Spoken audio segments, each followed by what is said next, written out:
It's been 6 weeks since I got my hair cut, so it's time to trim my fringe.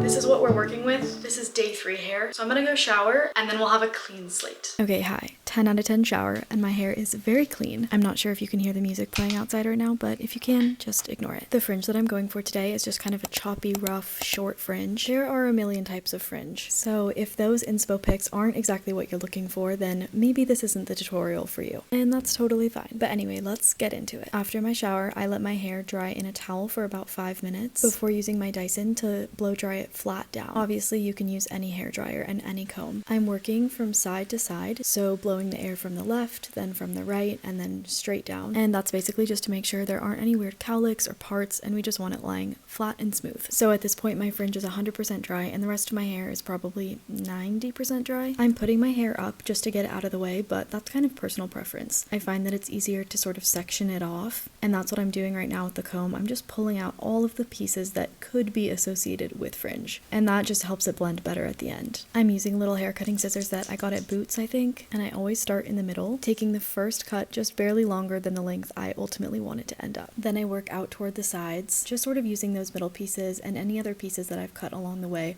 as my gauge. When I'm doing the sides, I try not to snip as I go, but rather glide the scissors, which makes it look a lot more blended. Like, the last thing I want are steps in my fringe. This stage involves a lot of back and forth, a lot of moving the hair around just to make sure that it's sitting in the right spot. Once you're feeling good about it, it's time to turn the scissors upwards and just kind of chop into the fringe, just using the very, very tip of the scissors and no more than that. This feels so scary at first, but I promise you it's what gives it a really natural, lived-in look and makes it not look like a bowl cut. If we were super professional, we might be using a little razor blade right now, but I don't have that, so this will do. This is also very much the trust the process phase, because when you look at this right now, you might think, ooh, not super even, but that's the point. Just toss your hair around, move it in different directions, keep fine-tuning until you're satisfied with the shape, because that's the journey, you know? I found that I had a bit too much weight on this side, so I'm just pulling it away, chopping at it a little bit, and already that feels so much better. Once you're like 90% satisfied with how it's looking, put the scissors down and dry the rest of your hair, because we want to see it all together before finishing up the trim. I'll also go in with a little bit of product at this stage. I honestly don't use anything in my hair except for these 2 products, one of them being that little serum that's supposedly great for thickness and growth, and then this Divine styling cream. It's technically also a serum, but it really gives you that lived-in look, which I find especially nice with fringe and layers. Like, I'm looking for something a little bit messy, a little bit choppy, but still smooth and bouncy and shiny. This is not sponsored, by the way. I just really enjoy these products. Anyway, after a little bit of fine-tuning, this is the final look. I absolutely adore it, and I hope this video is helpful to you. There's no better feeling than freshly trimmed fringe, so let me know if you give it a try, and if you have any questions, just drop them in the comments.